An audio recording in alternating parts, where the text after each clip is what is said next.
Tu esi mans Turkish Delight. Turcija. SVV TV. Sveiki, dārgie SVV skatītāji! Vēl šodien ir dzirdamas atskaņas no aerobikas festivāla. Vēlaties zināt, kas tas par festivālu? Skatāmies! Vakar mūsu audzēkņus mācīja un pieskatīja nometnes draugi no iespējamās misijas. Viņi arī bija atbildīgi un organizēja vakara pasākumu – aerobikas festivālu.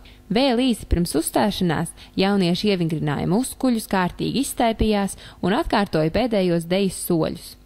Jaunieši bija radoši un enerģijas pārpilni. Uz skatuves varēja redzēt gan klasiskas, gan jaunas aerobikas kustības. Žūrī bija ļoti stingra un kritiska, bet pēc pasākuma nevarēja neatzīt, ka visiem jauniešiem ir patiesi liels talants. Tādēļ visas komandas saņēma augstāko novērtējumu, katra savā kategorijā. Pieskaries. SVV TV. TV komanda ir veikusi nelielu pētījumu par tepat blakus esošo Olsveķu mūžu. Paskatīsimies, ko mūsu korespondente Liene var pastāstīt. Labdien! Es atrodos pie Olsveķu mūžas. Šo vietu apvij dažādas teiksmes un nostāsti. Visi Alūksnes rajona iedzīvotāji ir viensprātis, ka šis nams ir īpašs ar leģendu par mūžas dzelteno grāfieni. Šāds nosaukums viņai piedāvāt dzeltenās kaitas dēļ, ar kuru viņa slimojas visu dzīvi. Šo stāstu dzirdot, asinis dzīslās uz mirkli apstājas ikvienam klausītājam, tāpēc bērniem līdz 14 gadu vecumam turpmākos kadrus vēlam skatīties tikai vecāku klātbūtnē. Dzeltenās grāfienes dzīve bija mokoša un sāpju pilna. Katra viņas aizvadītā diena nesa aizvien vairāk ciešanu visiem apkārtējiem, tāpēc tie sāka kalt plānus, kā izbeigt viņas drausmīgo dzīvi. Daudz bija mēģinājuši viņu noindēt, bet nevienam tas vēl nebija izdevies. Līdz kādu dienu viņas pašas miesīgā meita atrada veidu, kā grāfieni nogalināt. Katru dienu grāfieni izgāja pastaigā pa savas pils dārzu, lai saplūktu indīgās efejas un lai nosnaustos zem kāda latvāņa zara. Vienu dienu grāfieni pastaigā pavadīja tās meita, lai pie pēdējā pakāpiena varētu izdarīt izšķirošo soli. Vēl joprojām nav noskaidrots, kur palika grāfienes mirstīgās atliekas, bet iedzīvotāji vienalga turpina trīt mēles par Olsveķu mūžā mītošo dzelteno grāfienu.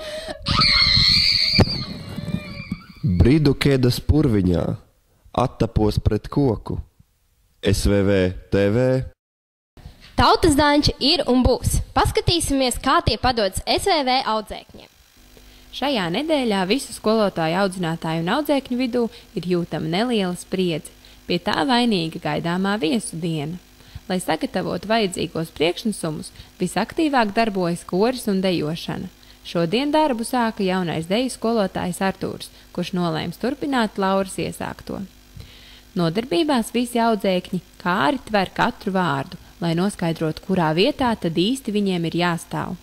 Jaunās dejas kompozīcijas ir pietiekami sarežģītas, lai visiem audzēkņiem liktu strādāt ar pilnu atdevi, bet treniņu laikā varēja redzēt arī pāris audzēkņu nerātnības, ar kurām Una un Artūrs tomēr veikli tika galā.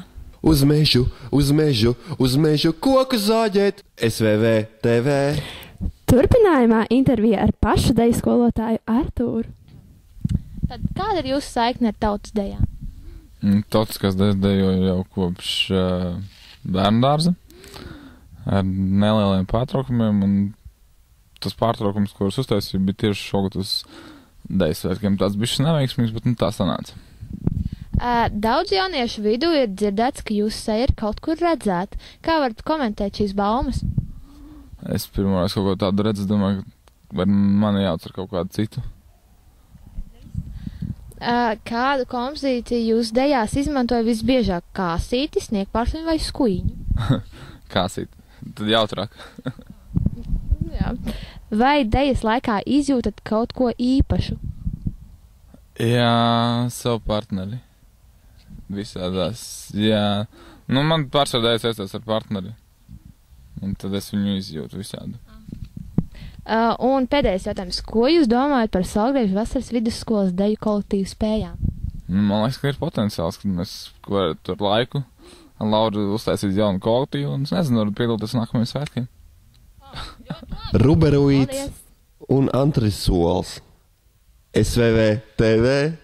Pēc skatītāju daudzajām vēstulēm ar lūgumu turpināt sakot līdz lieliskās sportistas Lienas panākumiem, SVV-TV ir nolēmis parādīt viņas kārtējos sportiskos sasniegumus. Šoreiz mūsu paša leģendārā sportista Liena ir nolēmusi iekarot Ginesa rekordu grāmatu ar daudzām šķietami neiespējamām darbībām.